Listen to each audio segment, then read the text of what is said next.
இப்ப பாத்தீங்கன்னா இவங்க முன்னாடி 19 எல்லாம் என்ன பண்ணாங்க, 19, 20, 21 தேர்தல் முன்னாடி வரைக்கும் பிரதமர் இங்க தமிழ்நாட்டுக்கு வருகிறார் என்றால் கருப்பு குடைகளும் கருப்பு பலூன்களும் பறக்கும் பறக்கும் வானுயிர பறக்கும். சரிங்களா? 21க்கு அப்புறம் அந்த கருப்பு குடைகளும் கருப்பு பலூன்களுக்கும் தமிழ்நாட்டில் மறைந்தே விட்டன. எந்த கடையில விற்கிறதுல. அதுக்கு பதிலா வெள்ளை குடைகளும் வெள்ளை பலூன்களும் வருகின்றன.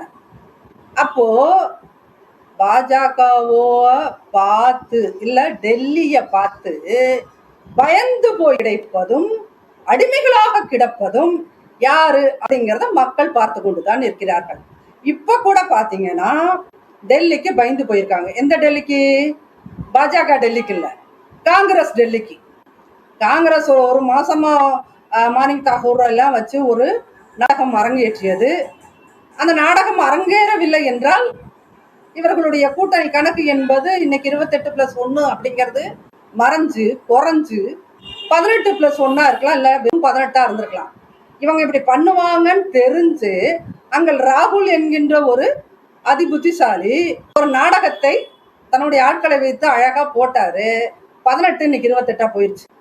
அப்போ ஐயா திமுக காரர்களே, உண்மையில் டெல்லியை பார்த்து, அது டெல்லி காங்கிரஸாக இருந்தாலும் சரி, டெல்லி பாஜகவா இருந்தாலும் சரி, பயந்து போய் கிடப்பது யார் அப்படிங்கறத மக்கள் பார்த்துட்டு இருக்காங்க.